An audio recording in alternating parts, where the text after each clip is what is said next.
Susmita's audio multiverse presents Bibhutibhushan বন্দ্যোপাধ্যায়ের একটি ভ্রমণ কাহিনী। আপিসে পানের কৌটো ফেলে এসেছেন গোপীকৃষ্ণবাবু। বউবাজারের মোড়ে এসে মনে পড়ল ছাতিটা আজ আবার আনেননি।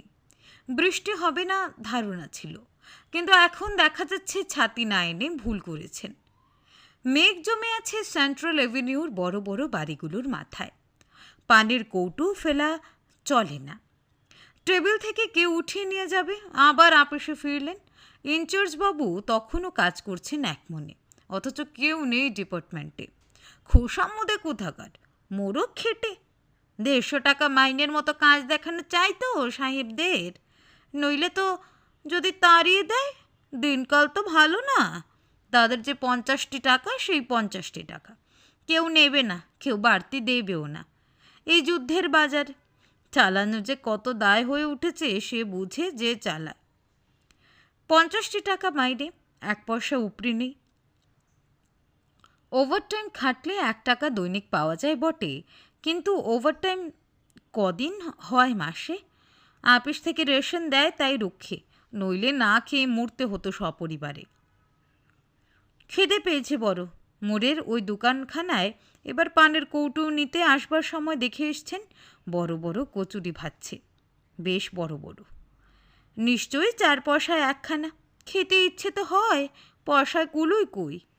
একটা দোকানে বসে আধ পেয়ালা চা 2 পয়সা দিয়ে কিনে খেয়ে আপাতত খিদের শান্তি করলেন গোপীকৃষ্ণবাবু। পাশের ওই লাল বাড়িটা তখন মেস ছিল। 50-এর 2 ধন্বন্তরী বসিরলেন। গোপীকৃষ্ণবাবু মনে মনে হিসেব করলেন। 33 বছর আগের কথা। বঙ্গবাসী কলেজে 3rd ইয়ারে পড়েন উনি তখন। সেসব দিনের কথা।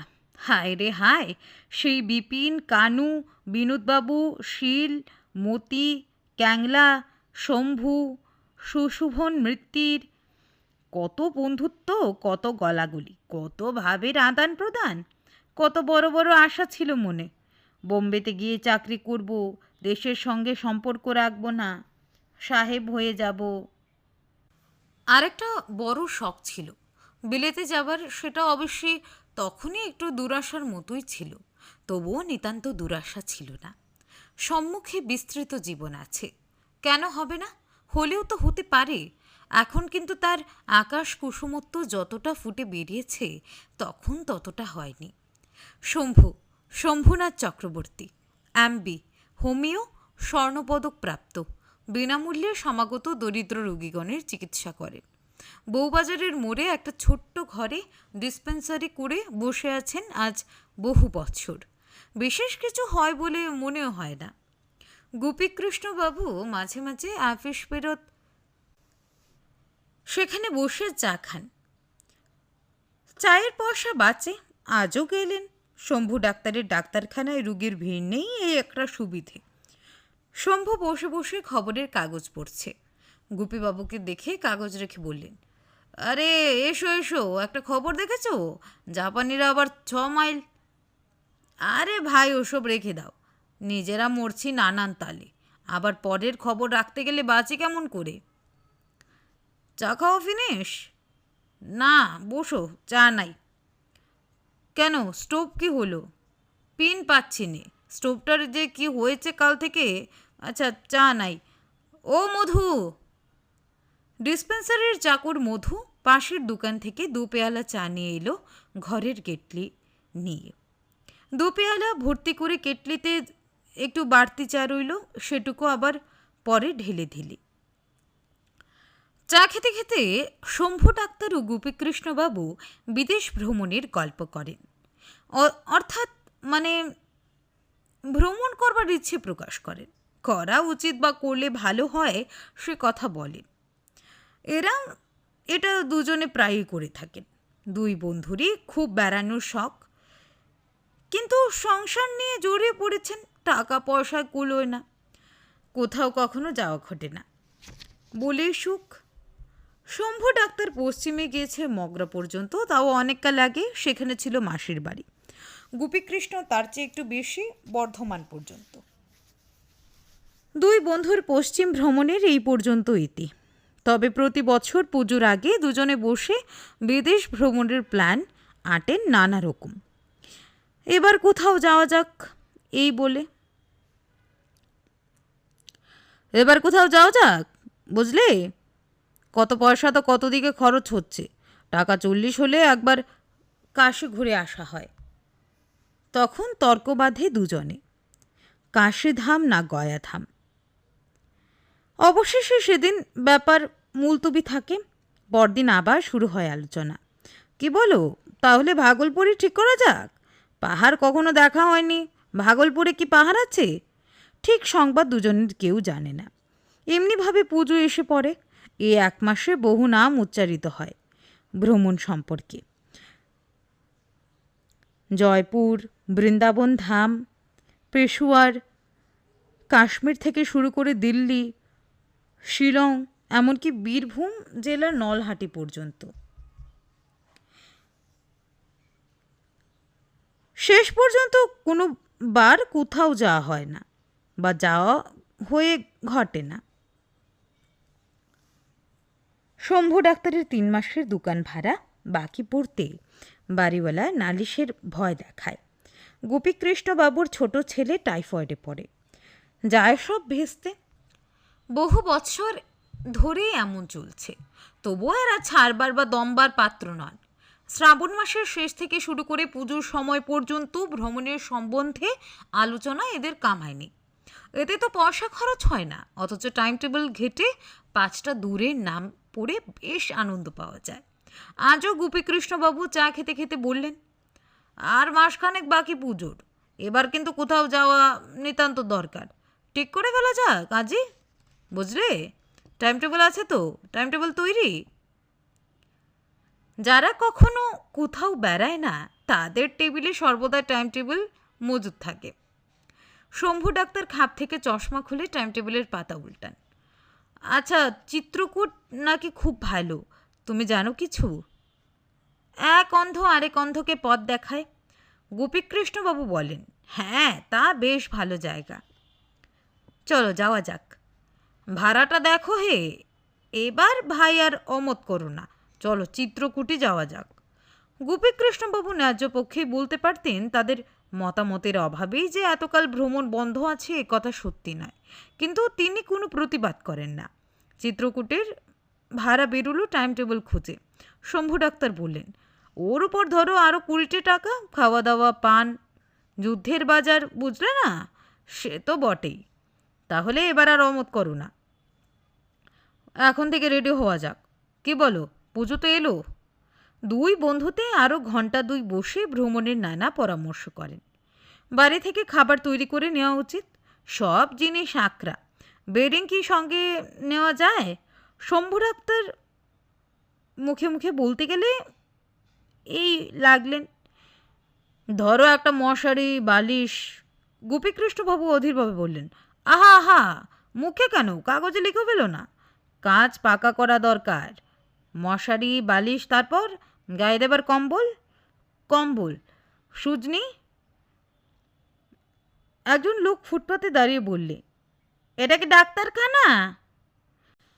শম্ভু ডাক্তার হাতের কলম ফেলে ব্যস্ত সমস্তভাবে উঠে দাঁড়িয়ে বললেন, হ্যাঁ হ্যাঁ, ডাক্তারখানা, ডাক্তারখানা, কি দরকার? লোকটা বললে, হোমিওপ্যাথিক। হ্যাঁ হ্যাঁ, হোমিওপ্যাথিক, ভালো হোমিওপ্যাথিক। কার অসুখ? অসুখ কারো না, এমনি জিজ্ঞেস করছি। সে চলে গেল। শম্ভুবাবু আবার এসে টেবিলে বসে কলম ধরলেন। বিরক্তির সুরে বললেন, মিচি মিচি জ্বালায় যেমন সব কাণ্ড। হ্যাঁ, তারপর বলো সুজনি। রাত 10টার সময় ব্যাপারটি অমীমাংসিত ও মুলতবি রেখে দুই বন্ধু বাড়ি রওনা হন। কথা হয় আগামীকাল আবার বিকেলে একত্র হয়ে পুনরায় আজকার খেই ধরা হবে। চলবে পরামর্শ। বাড়ি ফিরে গোপীকৃষ্ণবাবু আহার আদি করে শয়ন করেন, কিন্তু উত্তেজনায় ঘুম আসে না। চিত্রকূট কত দূর না জানি, কত পাহাড় জঙ্গল দিয়ে যাওয়া, অনেক দূরের ট্রেন জার্নি, কত মজা হবে রাস্তায়। কত পয়সা তো কত দিকে যাচ্ছে, জীবনের একটা সুখ বড় বড় পাহাড় দেখা যাবে পথে। পাহাড়ই কখনো দেখা হয়নি। চটির আর কতদিন দেরি? গোপীকৃষ্ণবাবু ক্যালেন্ডার দেখলেন উঠে। ২৬ দিন বাকি মোটে। টাকার জোগাড় দেখতে হয় এখন থেকেই। গোপীকৃষ্ণবাবুর স্ত্রীর পিত্রালয় কোলাঘাটের কাছে। তার এক শ্যালক মিলিটারিতে কি চাকরি পেয়ে কানপুরে চলে গিয়েছিল। আজ ২ দিন যাবৎ চিঠি এসেছে যে সেই শ্যালকটি বাড়ি এসেছে। তার সঙ্গে একবার দেখা করতে যাওয়া দরকার। গোপীবাবুর স্ত্রী স্বামীকে তাগদা করে দিতে লাগলেন। কবে সেখানে যাওয়া হচ্ছে?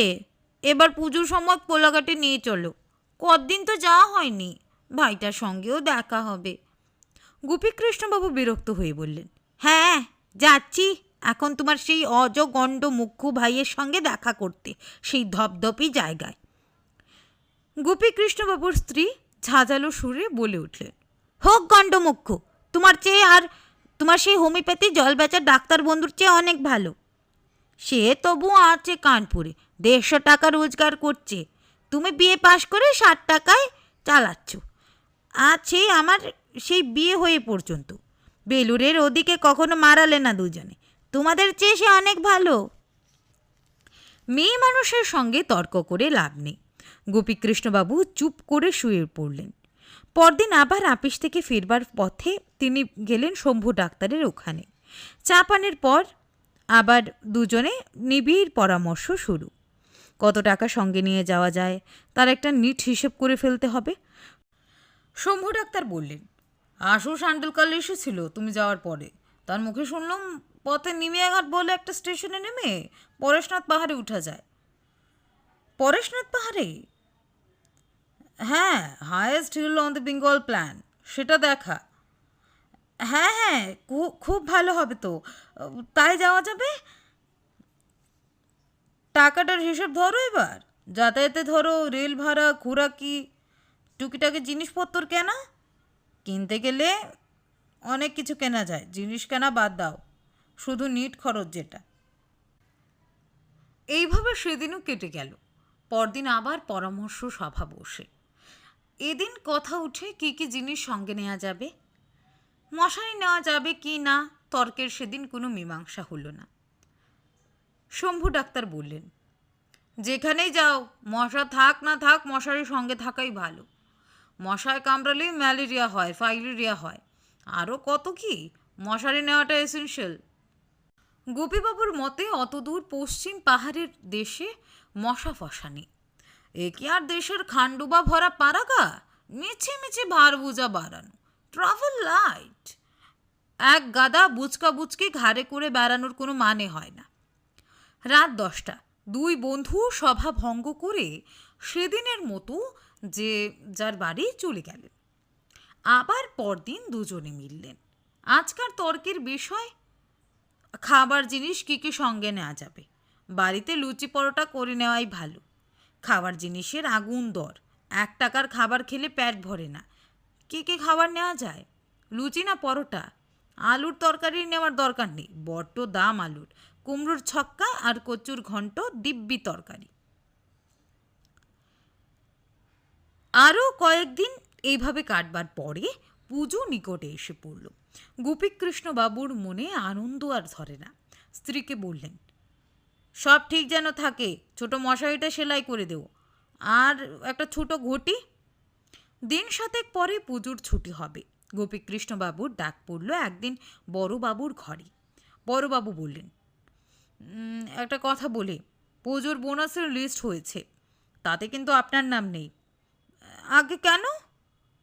আর বছর আপনারা কজন লিফট পেয়েছিলেন, এবছর আবার তাদের বোনাস দিলে অন্য সবার উপর অবিচার করা হয়, তাই ঠিক হয়েছে।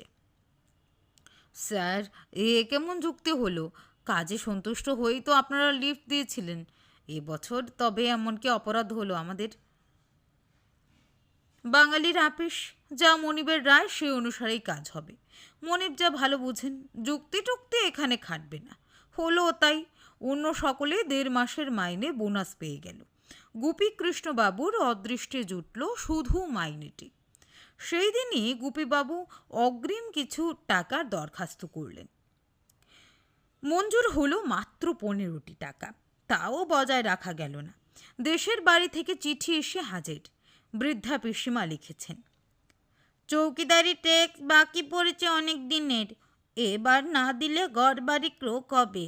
পত্র পাঠ 8 টাকা 13 আনা, কোয়ার্টারের ট্যাক্স বাবদ যেন পাঠানো হয়। গোপীকৃষ্ণবাবু প্রথমে রাগ করেছিলেন, যা যাগে ক্রোক হয়ে, বাড়ি তো ভাঙা পৈতৃক বাড়ি, মশা আর জঙ্গলে ভর্তি। কেন পিসিমা বাঁশ আম কাঁঠালের উপসত্ত্ব বুক করছেন, চৌকিদারি ট্যাক্সটা তিনি দিতে পারেন না? আমার ঘাড়ে কেন চাপিয়েছেন? আমি কি সেখানে বাস করি? পাঠাবো না টাকা। পরে তার স্ত্রী বুঝালেন, চোরের উপর রাগ করে মাটিতে ভাত খেয়ে কী লাভ? তারই 2টি ছেলে, বেঁচে থাকলে ও সম্পত্তি তাদেরই থাকবে। বুড়ি পিসিমা চোখ বুঝবেন আজ বাদে কাল, বাড়ি ঘর বজায় রাখবার গরজ তার তত থাকবার কথাও নয়। শম্ভু ডাক্তারের বৈঠকখানায় গোপীকৃষ্ণবাবু ঢুকলেন একটু মন মরা ভাবে। দেখলেন শম্ভু ডাক্তারের মনের অবস্থা তেমন সুবিধের নয়। চা এলো। ভ্রমণ বিষয়ে কোনো কথাই ওঠে না, অন্যান্য কথাই চলে। গোপীকৃষ্ণবাবু সাহসে ভর করে বললেন, তারপর যাওয়া সম্বন্ধে কি ঠিক করলে? শম্ভু ডাক্তার বললেন, ভাই, এ মাসে যা কিছু পেয়েছিলাম সব গেল ছেলে মেয়ের কাপড় চুপড় কিনতে। আগে তো ভাবিনি অত টাকা কাপড়ে খরচ হবে। একখানা করে কাপড় কিনতে 43 টাকা খরচ হয়ে গেল, আর হাতে টাকা নেই। তবে 5 দিন এখনো বাকি, দেখি যদি এর মধ্যে কোনো শক্ত কেস টেস এসে যায়, ভগবানের দয়ায়। গোপীকৃষ্ণবাবু নিজের টানাটানির কথা ব্যক্ত করেন, তবে এখনও 5 দিন বাকি, ওই যা ভরসা। যদিও এটা মনকে চোখ ঠাড়া মাত্র। 5 দিনে গোপীকৃষ্ণবাবু কি আর 30,000 টাকা লটারিতে পাবেন? তা কিছু নয়। শম্ভু ডাক্তার বললেন, আচ্ছা, চিত্রকূট যদি নাও হয় অত দূর, টাইম টেবিলে একটা জায়গা বলছে, কোনো মহামুনি ঋষ্যশৃঙ্গ মুনির আশ্রম, লুপ লাইনের কাজরা স্টেশন থেকে 6 মাইল, সিনারি বেশ বলে লিখছে। আজ আমার শালেও বলছিল, গ্র্যান্ড কর্ড লাইনের নিমিয়াঘাট বলে একটা স্টেশন থেকে পরেশনাথ পাহাড় যাওয়া যায়, তাই যাবে, খরচ কম হয়। আবার রাত 10টা পর্যন্ত আলোচনা, ঋষ্যশৃঙ্গ মুনির আশ্রম না পরেশনাথ পাহাড়। হিসেব করে টাইম টেবিল পড়ে দেখা গেল তাতেও 25 থেকে 30 টাকা খরচ পড়বে জন পিছু, তার কমে হবে না। ও একরকম করে জোগাড় হয়ে যাবে এখন, বললেন শম্ভুবাবু। আশ্চর্যের বিষয়, সারাদিন আগে তবুও 2 টাকা হতো, এখন 5 আনার নক্স ভূমিকেও বিক্রি হয় না। রোগে দেখা দূরের কথা, ওষুধ বিক্রি পর্যন্ত বন্ধ। তার উপর শম্ভু ডাক্তারের মামাতো ভাই বিধু এসে হাজির, সঙ্গে তার স্ত্রী। দেশে চলছে না আদৌ। এত বড় ডাক্তার পিস্তুত ভাই থাকতে তারা কি না খেয়ে মরবে? গোপীকৃষ্ণবাবুর অবস্থাও যে ভালো তা নয়। শম্ভু ডাক্তারের ডিসপেন্সারিতে বসে 2 বন্ধু কথা বলছেন। এবার কিন্তু ভ্রমণের আলোচনা নয়, কোথাও যাওয়া তাদের হবে না, দুজনেই বুঝেছেন। বোটানিক্যাল গার্ডেনের বস্তা পচা আটা ময়দার কথা উঠেছে। ভ্রমণের সম্বন্ধে একটা কথাও কেউ বলেননি আজ। কাল ষষ্ঠী। হঠাৎ গোপীকৃষ্ণবাবু উসখুস করতে করতে পকেট থেকে একখানা রঙিন কার্ড বের করে বললেন, হ্যাঁ, এই বলছিলাম কি, আমাদের আপিসের বঙ্কু সরকার কাল আপিসে বন্ধের দিন এখানা দিয়ে গেল। ওদের গ্রাম লাঙলপুতায় সর্বজনীন দুর্গোৎসব হবে, তারই নেমন্তন্ন। রামায়ণ কথা পাঠ, চণ্ডী পাঠ হবে 2 রাত। যাবে? বেশি দূর নয়, বারাসাত স্টেশনে নেমে 2 মাইল। চলো, পুজোর ছুটিটা তবুও কলকাতার বাইরে, আর সে বেশ জায়গা। ছেলে ছোকরাদের দল মিলে রাস্তা করেছে, ঘাট করেছে, জঙ্গল কেটেছে। ভগবান শিবের মন্দির আছে নাকি অনেক কালের। তাহলে কাল সকাল 7টায় শিয়ালদহ থেকে দত্তপুকুর লোকাল ছাড়বে, ওতেই চলো যাওয়া যাক, দেখবার মতো জায়গা। শম্ভু ডাক্তার উৎসাহের সঙ্গে বললেন, বেশ বেশ, সে বেশ বেড়ানো হবে এখন। চলো তাই, আমি ঠিক সময় রেডি হয়ে স্টেশনে হাজির হব কাল। পরবর্তী 3 দিন 2 বন্ধুর পরম আনন্দে লাঙলপুতায় কাটে। সত্যি বেশ জায়গা, অনেক কিছু দেখবার আছে। ভগবান শিবের মন্দির আছে, চৌধুরীদের বড় দিঘি, গায়ের ছেলে ছোকরাদের নিজেদের তৈরি মেটে রাস্তা, শনিবারে সোমবারে হাট বসে। বেগুন, কুমড়ো, ঝিঙে, রাঙা আলু বিক্রি হয়। রামায়ণ কথা গান হলো নবমীর রাত্রে। পরদিন হলো গ্রামের যাত্রা। খাওয়া দাওয়া কদিন বেশ হলো। বঙ্কু সরকার অতিথি বৎসল লোক। খুব খুশি গোপীকৃষ্ণবাবু ও শম্ভু ডাক্তার।